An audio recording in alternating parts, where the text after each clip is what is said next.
Boa tarde a todos, meu nome é Ricardo,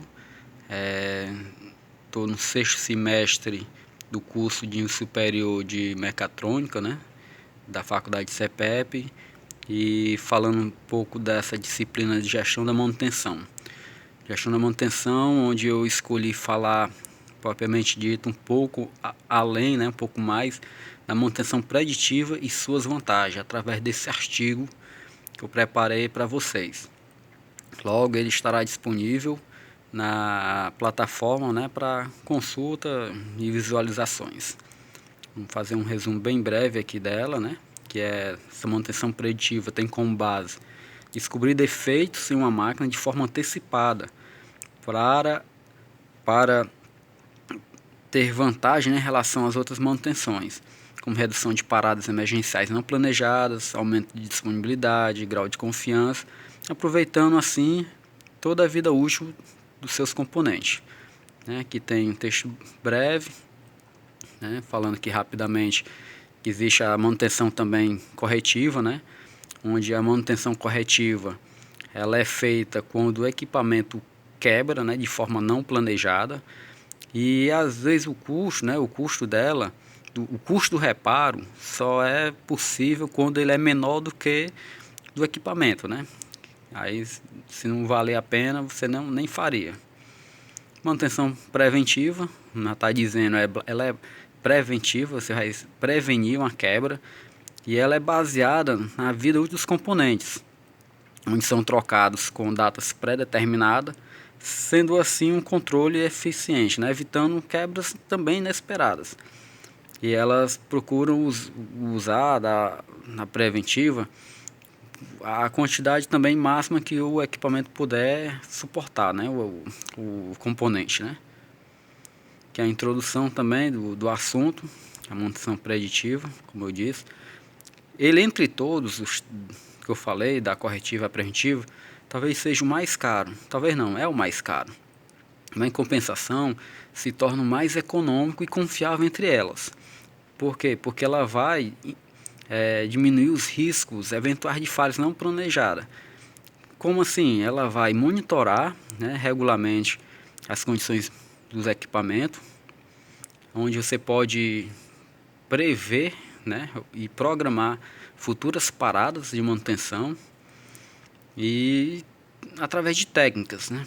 E aí, entre outras, tem a ferrográfica, ultrassom, análise de vibração, que é o que eu vou falar mais detalhadamente.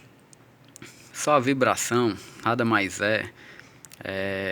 quando um corpo vibra, né, ele vibra em relação a um corpo de referência, né? Aí ele pode ser medido por período, né, a frequência medida em hertz. Ela tem todo equipamento tem uma sua faixa tolerável, né, de trabalho, porque todo equipamento vibra.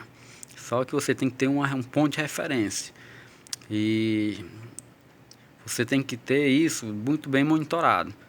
A vibração, muitas vezes, ela é causada por uma força de excitação, causada um movimento, que pode ser através de um esforço, vai ser através de um desbalanceamento, um desalinhamento, uma falha de rolamento, estruturas. Então, esses eventos, eles podem ter alto risco de acidente e desgastes prematuros dos seus componentes, aumentando o custo de manutenção e reduzindo a qualidade de seus produtos, né? Enfim, esses controles de fenômeno vibratório conseguiram em 3 procedimentos, né? Você consegue eliminar ou pelo menos diminuir através de balanceamento, alinhamento, substituição de peças e reapertos em bases, etc. Ele tem alguns estágios, né? A gente considerei aqui alguns estágios. A primeira é o defeito de acoplamento, né, que são apresentados impacto, duração de frequências em ultrassom, sons em baixa frequência. Um segundo estágio, que seria a parte de defeitos mesmo na superfície, rolamentos, que muitas vezes eles não são vistos ou perceptíveis a olho nu. E o terceiro estágio, que também é medido com os aspectos, né, o BPFL,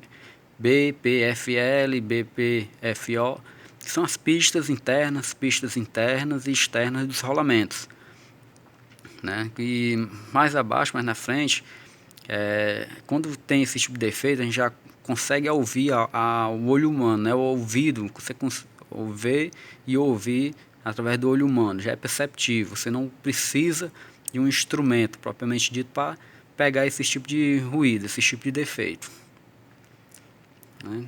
Aqui eu peguei um exemplo aqui, ó, um parafuso, veja só, um parafuso quebrado, né? Que foi um parafuso de um acoplamento de um motor, um redutor aqui de uma célula de resfriamento, né? Você viu aí que ele foi pego num espectro de vibração.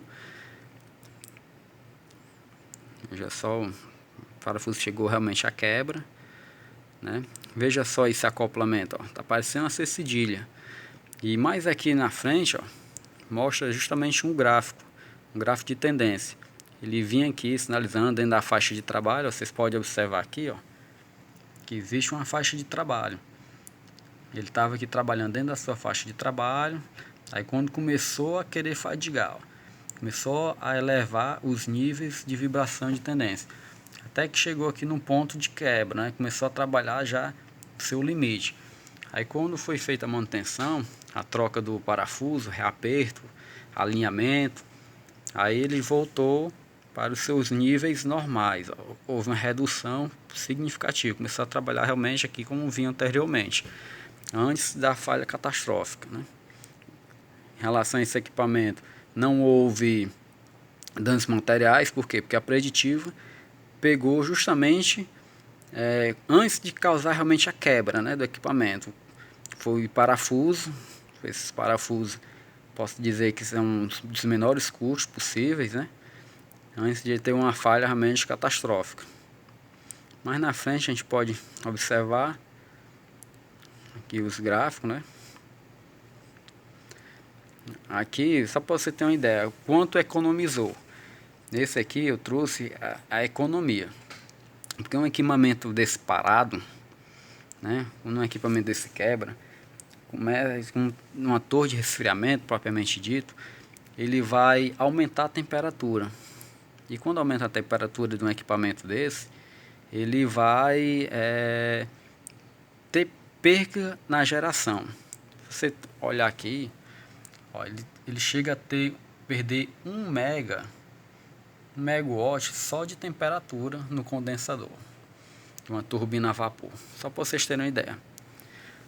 Aqui em cima tem um relatório diagnóstico onde foi feita a falha. Tem o motor, o KQS do motor, ó, o local de instalação, a área, o equipamento, o tipo de problema. Ele mostra, ó, no acoplamento, a criticidade vem de um alarme e o procedimento, um diagnóstico, pista externa, recomendação lubrificar um rolamento.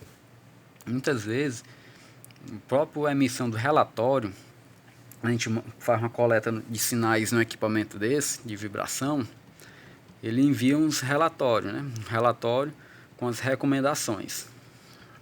Aí durante essa recomendação, ele diz se é folga, se é reaperto, se é um defeito de lubrificação. Então aí você vai e atua conforme o relatório diz, que a preditiva vai pegar defeitos escondidos, né? Defeitos que não são perceptíveis ao olho nu, ao olho humano, ao ouvido. Porque geralmente quando o ouvido começa a pegar um ruído, geralmente ali já é praticamente passivo de troca. Tá entendendo? Então você vai monitorar para programar uma manutenção corretiva no caso, ou preventiva para fazer a troca daquele componente. Beleza, pessoal? O arquivo vai estar disponível, como eu falei. Eu espero que vocês tenham gostado. E acho que é isso, pessoal. Eu espero ter conseguido passar bem o conteúdo sobre manutenção preditiva, né? E até a próxima aula, o próximo vídeo. Obrigado.